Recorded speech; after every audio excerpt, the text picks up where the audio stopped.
Jason, you're blowing my mind a little bit, sir. So there's a lot. I can, if I can watch this and you play it, and I'm still blown away. I think that says something. Oh my gosh, never is an apple falling into a bowl been more meaningful.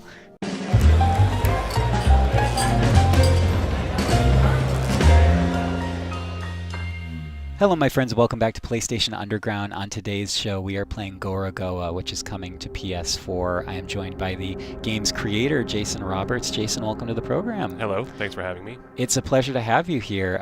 There is a lot to talk about in this game. It is a game all about framing, I think is safe to say.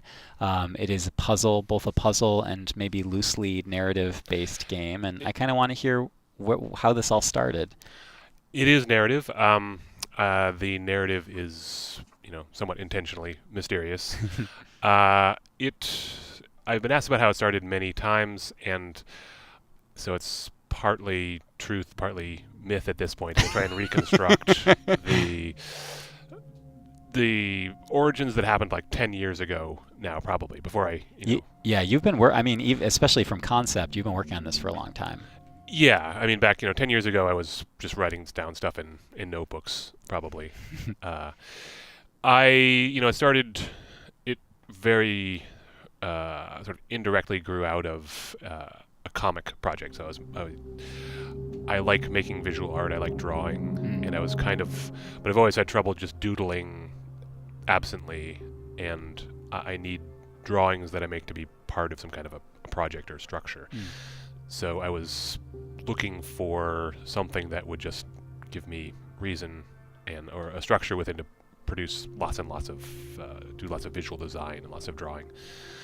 I first tried a comic, and that went perfectly. It went perfectly up until page about 11, and then I hadn't thought the story through, and it was too hard to go back and change things because I've already so exquisitely laid out all the panels.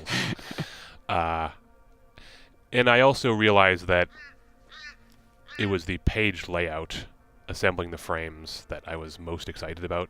That structure more so than the particular story I was telling.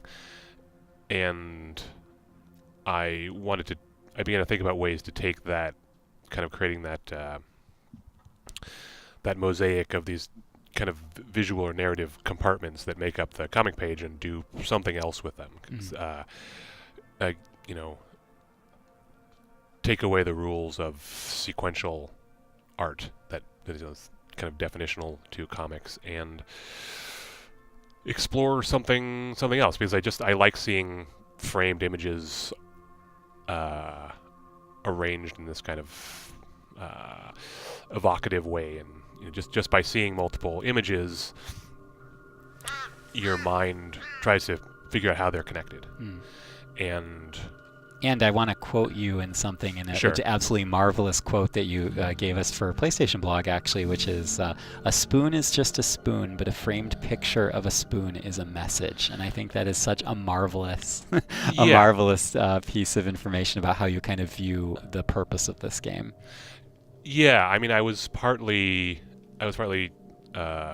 just kind of fell in love with the idea of seeing something inside of a frame, I think. Right. Because there's always some intentionality or purpose behind something being framed. I mean, if you see pictures on a wall, they're there because they're meaningful. Right. Or you needed to just fill all that dead space yes. up on the wall. Yeah, I mean, well, that's a meaning of its own, I guess. It's true. But we actually almost breezed right through it. But I love, you kind of got to a great little initial moment of clarity in which you lined up the branches and the apple fell into the basket, and that's kind of showing how all these frames are interconnected in a really fascinating way. Yeah, that is a moment that is sort of engineered for the player to stumble across, because it's not explicitly explained that that's going to happen. So the game just funnels you into a position where you kind of have nothing to do but move tiles around until you hit on that. Because I feel like that having that moment be a surprise is more effective than having a tutorial pop up and tell you what to do. Agreed. And tell me, and because we're kind of you're playing for us right now, but describe to us a little bit about the various levels of interaction that you as the player have on the screen. You can Yeah. move entire frames around, but it looks like you also have some degree of interaction with the objects in the frame, correct? Right. So within each frame, it plays a little bit like a first-person adventure game. Ah, So okay. Can move in and you out. can move in and out. Hmm. Um, Rotate this. Probably. Yeah. Ah, Okay. okay. Sorry, I can use the controller buttons. Um, You're used to that there keyboard, yeah. or Uh, there's a little clue there we go. of what we saw before.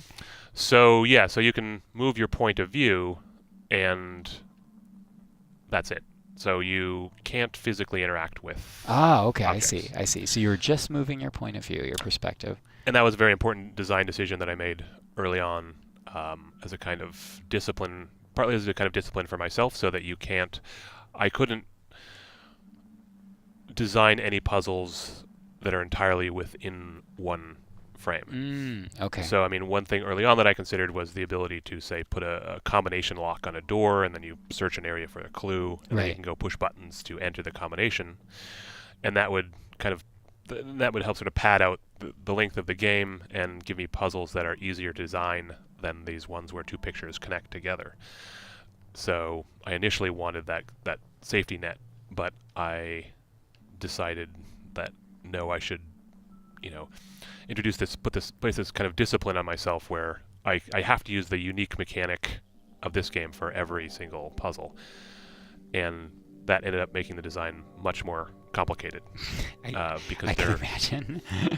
there are many designs in the game that would have been much easier if the player just had to do like turn a lever or push one button to make something happen. Right.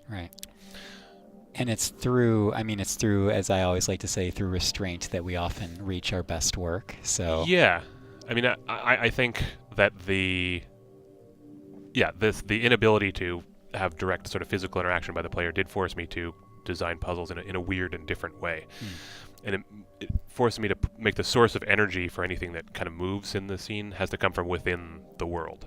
I'm trying to wrap my mind around it a little bit because there's so much interconnection between each scene, each frame, the items in the frame. How do you as the designer keep the puzzle part of all of that straight in your head? Like, did you just have like huge notes pasted up all No, around? What I what mean, does your office look like? There wasn't much. I never found it very useful to take notes because drawing things doesn't have the right spatiality for designing puzzles. So what I would do is I would always start drafting things in the game engine. But I would start Okay. but with like simple art, because a lot of the puzzles in the game are conceptually simple. Like for me, just the idea of the way a puzzle works is simple. The hard part is actually getting all the visual components to line up. Yeah. And making it work. So really, the real challenge of the puzzle design was actually visual design, or those two things are completely intertangled. So I had to build art that was Whoa. So this is like the one last kind of, or the next mechanic to be introduced is these sort of moving window tiles. Jason, you're blowing my mind a little bit, sir. So there's a lot. I can, if I can watch this and have you play it, and I'm still blown away. I think that says something. Oh my gosh, never is an apple falling into a bowl been more meaningful. Right. Where was I? Yeah, I sidetracked you. I apologize. There's a lot to unpack. You were talking about how you built a lot of it in the game engine. Oh, right. So, usually when two scenes connect, you have to do things like match color and lighting across the two scenes. So, in order to test out a puzzle, I had to build some version of the art that was good enough to suggest lighting or suggest color. Because not everything that's part of a puzzle also, before and after it takes place in the puzzle is supposed to look like a natural part of the world. So everything has to be kind of designed, to do two things at once. be a puzzle piece and be, a reasonable object in a scene that makes sense. That doesn't just break yeah. the inner logic of the whole game. And in a world that has some fanciful imagery, but the game world itself internally is not meant to be, apart from Gorogoa, the creature itself, is not meant to be that inherently magical. So right. I mean, that's sort of like the principle of not allowing player interaction. The magic is always supposed to come with the connection between two scenes and not within a scene. If there are fanciful illustrations within a scene in the game, those fanciful illustrations have a sort of a cultural reason to exist within the game world. When you were sharing this game either with, friends, family, or, early testers, did you find in any other, earlier versions that there were sections of the game that were significant roadblocks or challenges that you had to clear? Absolutely. And how did you overcome those challenges? You mean for the player? Yeah, well, as a designer, how did you address those? There was a lot of playtesting, and I think I became smarter as I went along as a designer in terms of anticipating where people would get stuck. Like, I think this shelf puzzle is like one of the block points, and it is one of the older puzzles in the game. Interesting. I don't think it benefits from as much of my game design wisdom as later games, like as later puzzles. And so I was very careful, as hopefully we'll see, about what the design of the puzzle that comes after this one, because I still like this puzzle enough that I wasn't going to cut it from the game, but I wanted a puzzle after this that would be kind of reassuring to people that had just recently banged their head against the wall. Right, in case they sort of stumble through this one,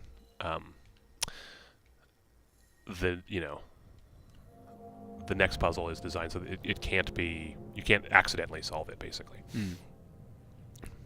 And then tell me, we spoke a little bit beforehand about how you have some engineers assisting with bringing this game to PlayStation 4, but also you had folks helping you with the composition and the musical arrangements.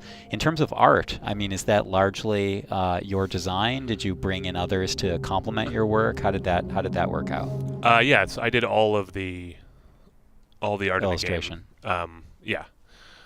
And animation as well. Yeah, I mean there's some 3D used in character animation, but I did that animation, and I learned that I should hire an animator on the next project, because although I was able to get the animations in the game that I needed, I really ran up against my limits in terms of like expressive character animation, and I think I guess I wanted out of hubris to do everything visual myself. Right. And now that I've done that, I can kind of let go, and I realize that there are scenes in the story in terms of, again, character expression, character performance, that I just could not execute myself as an animator.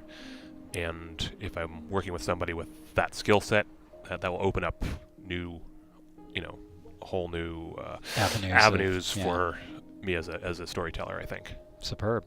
I was, fortunate that this game is sort of built around an oblique and sort of parable-like story, so that it doesn't rely as much on strong, dramatic story beats as some other games. And you don't feature any kung fu martial arts scenes in it, so no. But I would have that option if if you bring someone on. Yeah, absolutely. I kind of have to ask this. As far as I'm concerned, when I look around the industry and I'm seeing a lot of folks in the press writing up, pretty rave thought pieces about this game and reviews. I mean, what is your reaction as a designer and creator to? It seems like this game definitely found an audience, and audience that was very appreciative as well. Definitely.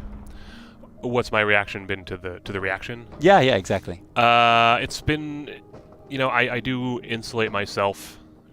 I do insulate myself from a lot of the reaction just due to sensitivity. So Well, I'll just tell you that there are a lot of folks that wrote very nice yeah, no, I know. things about it. I read some of them. I just like I don't exhaustively read reviews and hit F5 on message boards every no, day. oh God, no, no. And I think that's something I'll become more comfortable with doing as I gain a little bit more distance from the game. Yeah, I imagine when it's in such close proximity to your actual work on it, Yeah, I mean, crafting bringing something into being, it's kind of a long ordeal. So, well, once I have sort of feel like I'm started working on the next thing, then I can say, well, this is something that something in the past that I can learn from, as opposed to having sort of all my soul and ego invested in it, which is part of the process of making it. I love the lamp puzzles that you have in here of aligning the stars with the lamp. That's fantastic. That's a really nice theme. Yeah, I sort of like Wow. intuitively follow what is, to some extent, what is, feels satisfying and also has some thematic meaning. What would you say is, as a designer, maybe even as just an artist, what is your main takeaway? The maybe one of the principal learnings that you've had from this project?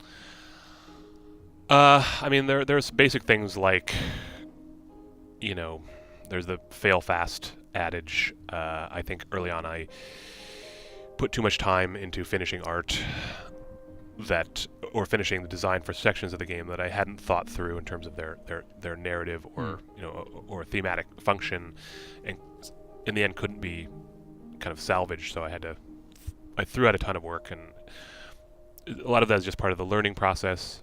This is the first game I made, so I kind of the process of like making your first few simple, like small bad games that you're supposed to go through, I kind of had to go through on this one game. I see. And I guess I learned that working on the visual art is something I could take comfort in, and I had to be careful not to take too much comfort in that as an escape from solving the big hard design problems. So there's always going to be something in any project that is sort of a comforting rabbit hole to go down. And I mean, there's a term for it in design. It's like called comfort coding or something like that, where you pick a problem that you can feel safe, kind of cuddle up with and dump a bunch of time into and solve, but it's actually not. It's not the most important thing that you Yes. could be doing on the project. That makes sense. I don't know if you're comfortable answering this question, and we can totally breeze past if not, but if this is your first game, what was your discipline and your occupation before going into game design? I was a software engineer. So doing more technical Yeah. stuff than creative stuff. Yeah, it was not in the games industry, and I did that for more than a decade. Oh, wow. And I thought that that was my career path, but I didn't love it, and I wanted to do something creative. I didn't think doing something creative for a living was practical, and until basically that sort of era of successful indie games, was prominently kind of kicked off by Braid in the aughts. That made it seem like it was actually something that you could do. And I think of all the possible creative disciplines, at that time, gaming seemed like the one that made the most sense because of my combination of skills, and it's what I wanted to. I'd always imagined making games also, so I was excited about the possibility. Well said. And I am excited about the possibility of playing through this in its entirety, which we will save for another day. Yeah. But Jason, thank you so much for coming out here and recording with us. Jason Roberts is the creator of Gorogoa. We've been playing Gorogoa on the PlayStation 4 Pro today. And Jason, again, I really appreciate you being on the program with us. Thank you for sharing. Thanks so much for having me. It's been great. Absolutely. And until next time, join us on PlayStation Underground.